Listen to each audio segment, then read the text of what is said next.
Ship's boatswain Flunk Tabernacle was feeling confused. So, Captain, what you're saying to me is, in the future, pirates will no longer need ships?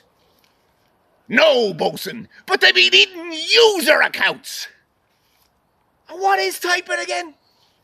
It be tapping on mechanical keys, like a French princess playing a harpsichord. And there's no adventure. No, for buccaneers be staying in their chambers. And there's no wenches. Well, there be pictures of trollops on a screen. And there's no treasure. Well, it be called Bitcoin, and it's intangible, so folk keep it in their imaginations. Now, bosun, I know it seems strange, but I have had a premonition, and in the future, pirates would no longer thirst for adventure, but spend their days in their bedrooms, typing and pulling their plums.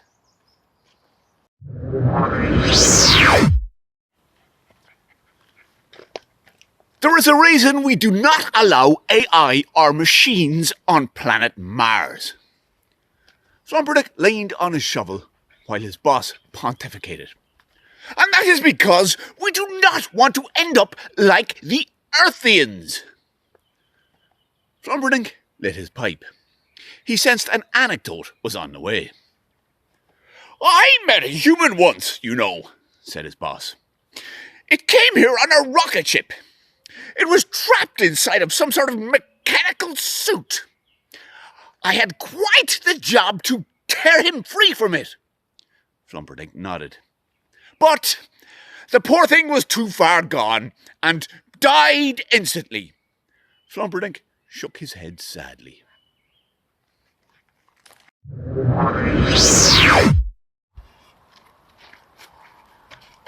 Tech billionaire Elon Smokabong was proud of his new AI software. Humans, he announced, cannot govern themselves, for wherever there is human politics, there is resource misuse, bigotry and inequality. Greed and corruption are human traits that hold us back. But my new software will change all that, because the governance bot has only been programmed with a single human attribute, that of honesty, which is the one human characteristic a leader must have. You are an idiot, bleeped the governance bot.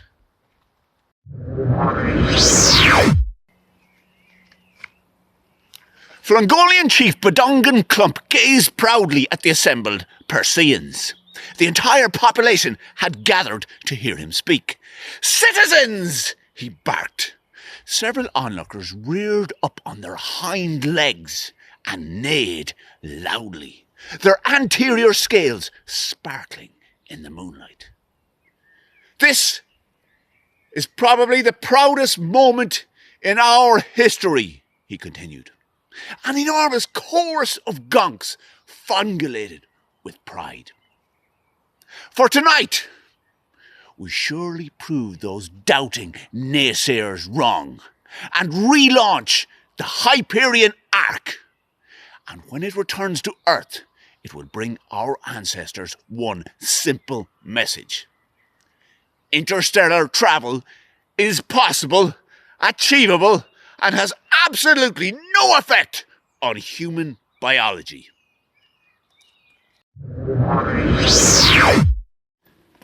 Astronaut Chuz Rontelpeck was feeling philosophical. I sure look, go on, robot. You might as well take the rocket. My only regret is that it took a failed outer space mission to the android homeworld for me to realise that regret is the most useless of human emotions, he said. Robo-Bandit FZB 3158 was confused. But regret is normal for a human. I am about to take your only means of escaping this place. You must have more regret. Oh, I suppose I should have listened to the warning I got from Space Control before I landed down on the android homeworld. And what was their warning? Sure, how would I know? I wasn't listening.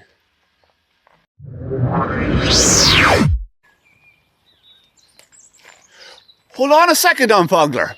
Not now, Deputy! Can't you see that I am busy? The Unfogler speech was being broadcast live around the world. Attention all humans! We, the galactoids of Splonge, hereby claim your planet. Resistance is futile, and I, as the 4,318th Unfogler... The deputy interrupted for a second time. Hang on, Unfogler. I've been looking through human climate records and... I said not now, deputy. Where was I? Attention, humans. I, as the 4,318th Unfogler, I'm simply finishing a plan initiated by the first Unfogler, who led the galactoids away from Splonge. And after eons of wandering, we have finally found a planet to replace our own terminally overheating world.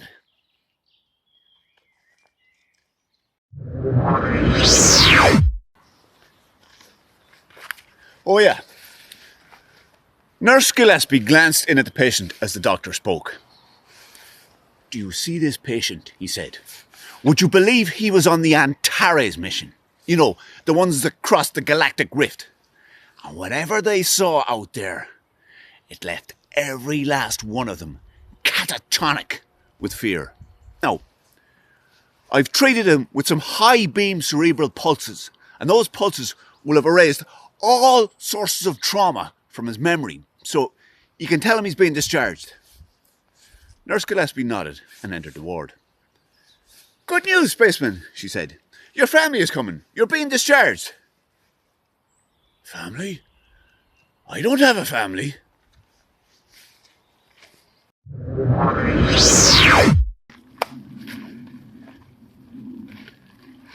The wife of Flimp Launtersteuter was feeling unimpressed with his excuse. Hang on a second, Flimp. If you took a shortcut through the Velotum Hills, then how come you're late? Are you sure that shortcut didn't involve drinking 5 pints below at the Dog and Handgun? It did not! For it was in the Velotum Hills that I encountered the Phenonkiacht, with its eyes as black as coal, to cut right through you, and 18 lumbar apertures, and a thorned tombernuncle as big as 6 wheelie bins. Ah, cop on to yourself, Flimp. There's no such thing as a Phenonkiacht. Are you serious? Well, thank God for that. Hang on a second. What did I just run into?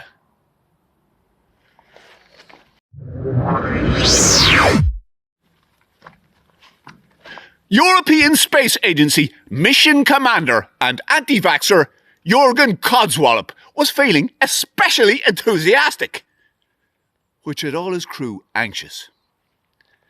Stand by for re-entry, he said. He then cleared his throat. Now, I know you all will be expecting a safety check, but that's never going to happen on my watch. There is no way I'm going to be distracted by heat shields or the deployment of parachutes. Mission Control simply uses those things to distract us from the truth. And if you don't believe me, check out the Total Buzz YouTube channel, for on one of the episodes, they discuss a shuttle that followed all the safety procedures and still broke up on re-entry.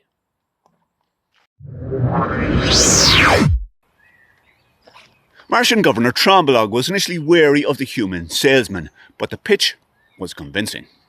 It's called the Internet, said the human, and it has changed planet Earth.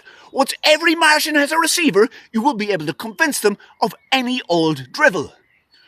And could I make Martians think that they need me to be their leader for life? Absolutely. And are you sure they will become addicted? Of course, the electronic narrative is irresistible. But how does it work? Simple. It places users in a state of permanent distraction. Let me give you an example. Take a look at this video. Well, now, that is impressive, but how did they get so many blocks inside of a Fiat Punto? Keep watching. What happens next will shock you.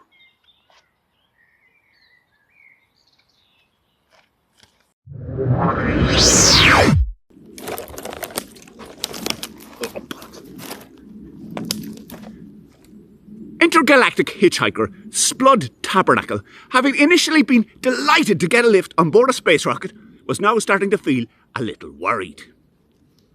"Harness? You won't need a harness," explained the captain.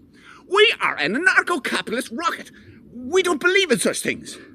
But I thought, because of a lack of safety regulations, no anarcho-capitalist rocket has ever survived a faster-than-light journey, gasped Splud. "No anarcho-capitalist rocket has ever survived a faster-than-light journey before," corrected the captain. "Now please, help yourself to a cigarette."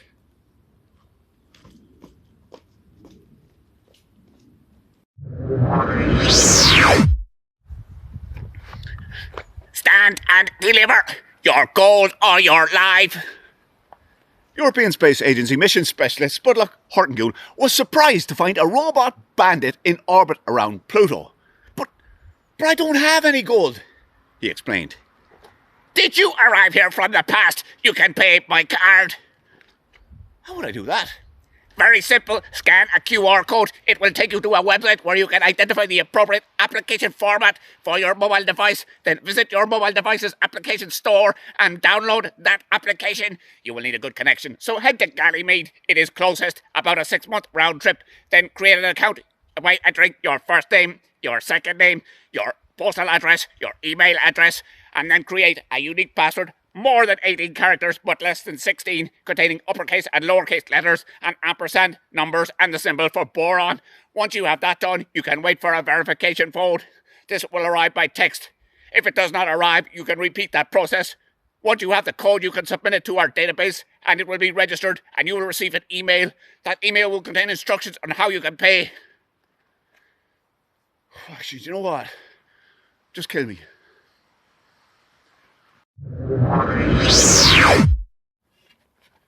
Splud McIntyre eyed the spam bot and then the ray gun and said, "But I have nothing you'd want." "I want your identity," bleeped the spam bot. Spud produced an ID card and the spam bot scanned the ID card and said, "List any other attributes not on your civil record." "Well, my sister just died." "Sorry for your loss." "Well, it's your loss now. Oh, and I suffer from paranoia." "Uploaded." "Wait, why would you say that?" And I've low self-esteem." "Uploaded." "Wait, I don't think I can do this." "Well, it can't be easy being a spam bot." "It is not. I hate what I do." "Have you any other attributes?" Just depression."